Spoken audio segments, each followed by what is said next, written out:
Aujourd'hui, on va voir ce qu'on appelle le produit des moyens égal au produit des extrêmes. Ça sert principalement à trouver le nombre qui manque quand on sait qu'on a deux fractions qui sont équivalentes. Donc, si je te donne ça, à première vue, tu aurais probablement envie de trouver 7 fois combien qui donne 161. Et passer d'un à l'autre, c'est peut-être pas toujours évident. Quand ça l'est, tu peux le faire, mais dans ce cas-ci, ça ne l'est pas. Donc, on doit utiliser une autre façon. Le produit des moyens égal au produit des extrêmes, c'est une loi mathématique qui fonctionne absolument toujours à partir du moment où tu as deux fractions qui sont égales. Donc, on va aller voir d'où ça vient, cette idée-là. J'ai ici deux fractions qui sont équivalentes. Il y a un égal entre les deux. Méfie-toi parce que des fois, c'est une multiplication ou c'est une division.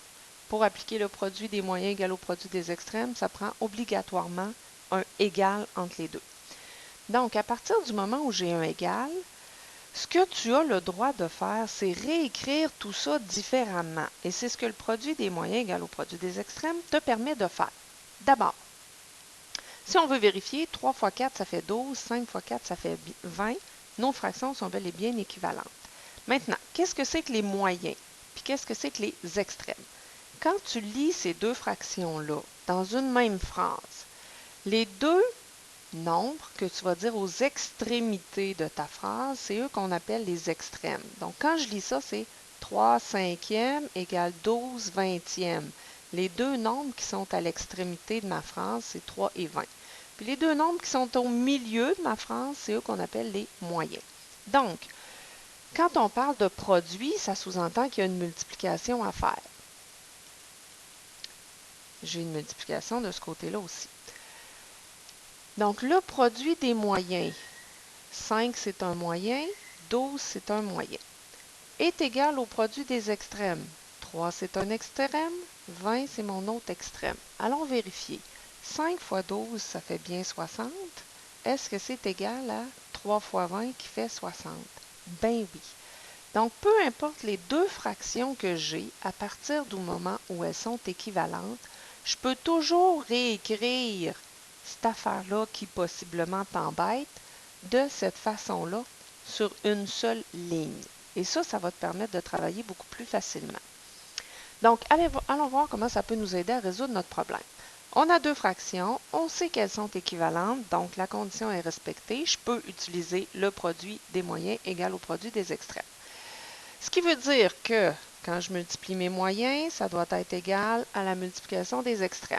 Les moyens étant 7 et le nombre que je cherche. Les extrêmes sont 4 et 161. 7 fois point d'interrogation. Est-ce que tu es en mesure de calculer quelque chose? Pas du tout. Donc, tu réécris ça tel quel sur la ligne d'en dessous sans rien changer. Je descends aussi mon égal. 4 fois 161, ça se calcule, ça?